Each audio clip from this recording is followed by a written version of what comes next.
So Georgia doesn't have it as easy as the other contenders this year. I think that in 2022, people thought, hey, they're beating up on Kent State, Stanford. Well, they were also beating up on Oregon. 2023, Georgia had a cupcake schedule. People are like, is this really the number one team in the country? Right? Their whole September was easy. It was a bunch of teams that they are supposed to beat, that they are favored by double digits on. 2021, I think that was more widely accepted. But in 2024, Georgia's schedule is tough. And you look across at the other teams that are high on in the odds to compete and to get to the playoffs and to win the national championship. The other contenders, they don't have as tough of a schedule. I forgot to bring up Texas as well. I've got a bunch of them pulled up. I'm looking at them. I kind of did a deep dive on this a few months ago. I want to revisit this topic a little bit because I do think that ever since I talked about it, things have changed and the odds have changed and the rosters have changed. College football playoff odds. I want to bring that back up as well. Because you got Georgia at the top. Ohio State's kind of second behind them. Texas and Oregon is that next tier of people with odds.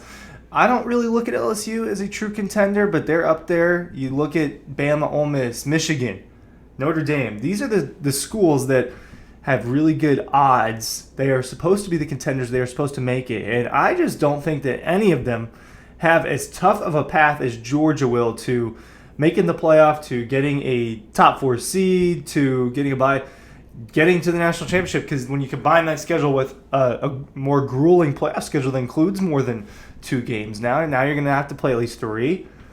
It's different. And for Georgia, it just looks like it's going to be a lot tougher. All right, I've got the FanDuel odds.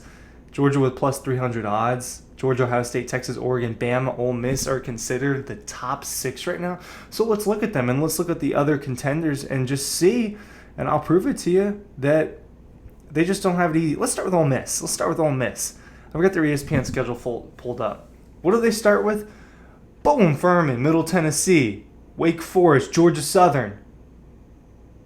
Reminiscent of Georgia's September last year. Versus Kentucky at South Carolina. At this point, I think Ole Miss is 6-0. At LSU is their first really tough matchup. And to be honest, the second half of the season for Ole Miss is not easy. It's pretty tough, but I don't think it's quite as tough as Georgia's. At LSU is obviously, it's really tough. It could end up being a night game. I think that Ole Miss has a better team. I lean them. I think Ole Miss is better than Oklahoma. I think Ole Miss is better than Arkansas. Versus Georgia, obviously, really tough. I think Georgia's a step or 2 above. At Florida, I think the Rebels are better than the Gators. Versus Mississippi State, again. I mean, this is a really realistic 10-2, 11-1, potentially 12-0 season if they beat Georgia. That's what's on the line for Ole Miss here. So I think that right there off the bat, the team that FanDuel has number 6 in odds, much easier schedule than Georgia. Let's go to Notre Dame.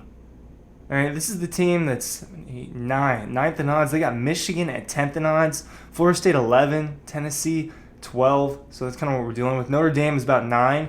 Let's check them out. I don't have to go through this. I'll go through this one much quicker. A&M, Northern Illinois, Purdue, Miami, Louisville, Stanford, Tech, Navy, Florida State, Virginia, Army, USC.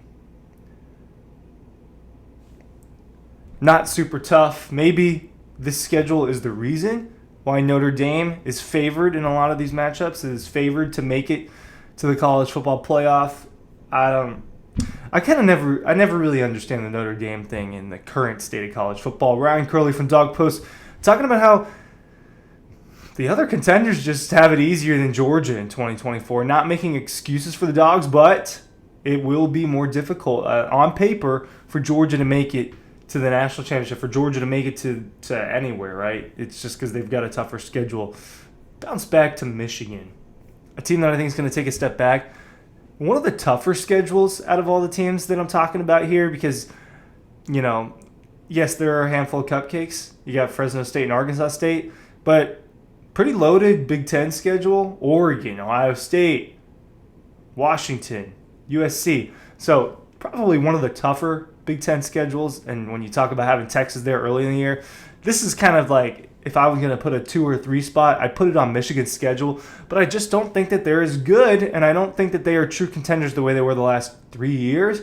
Right? There has to be a step back because the way that they have recruited and developed their program is not like Georgia's, to where you lose 15 NFL players or close to that, reload 15-0 season. I just don't think that Michigan has the personnel, and a coaching change is really, really not going to help the Wolverines in that aspect. So I don't think I'm going to exit out of Michigan's here because I just don't think that they're not real contenders in my eyes for this thing. So let's look at Alabama because they're kind of the next one where, hey, Alabama's got a pretty tough schedule. Hey, coaching change, kind of personnel change. Will they take a step back? It seems likely. The first 3 weeks, they should be fine against Western Kentucky, South Florida, and Wisconsin. We're going to learn a lot about Kalen DeBoer and this Alabama program on September 28th when they face off against Georgia at home in Tuscaloosa. I just think that Georgia's better. I think that Georgia will have the better team heading into that game. I know it will be a night game, Tuscaloosa. It's going to be electric. I favor Georgia in that one. And, you're favoring Georgia and everything. It's because they're the best team on paper, and with what we know so far in this 24th season, I think that they are the best. I do think it's realistic that Georgia slips up at some point. I just am not predicting it'll be at Alabama, and I'm not going to make that prediction yet because at this point in time, it feels like Georgia should go 12-0. But between Georgia, at Tennessee, at LSU, at Oklahoma, it's not easy, right? You got to play Missouri at home. I think Missouri's a really good team that I'm not bringing up on here, but my quick note about Missouri, I don't think that they're as far back from Alabama and Ole Miss as people say. I think they're probably a step ahead of LSU, and I think that their schedule is maybe easier than all these. So Missouri, I think, is a legit college football playoff contender, a team that can totally end up being 11-1 or 10-2. All right, Alabama's their toughest game. Oregon, Texas, Ohio State seem to be the other 3 teams that are getting lumped up with Georgia at the top. Well, let's look at it. Right, Oregon's kind of viewed as the consensus 4. If you go to the odds, Oregon is 4th in odds at plus 850, although close to Texas, right? We're kind of tearing off right now, and this is how it's going in terms of the way people are viewing it in odds. Tier 1, Georgia, Ohio State. Tier 2, Texas, Oregon. Tier 3 is kind of a cluster of Bama, Ole Miss, LSU, whoever you kind of want to put there, Notre Dame, and that's where it starts getting a little bit more money. But there's clearly a couple of tiers at the top. Oregon, not necessarily, in my eyes, look, quarterback change. But it's still a really good Oregon team. I think that Dan Lanning's a really good coach. Dylan Gabriel is obviously a really good quarterback. You get a weapon like Evan Stewart. You don't lose too much, and you get Idaho, Boise State, Oregon State early on the season. At Oregon State, not easy. At UCLA, not easy. So I do think this is one of the tougher schedules.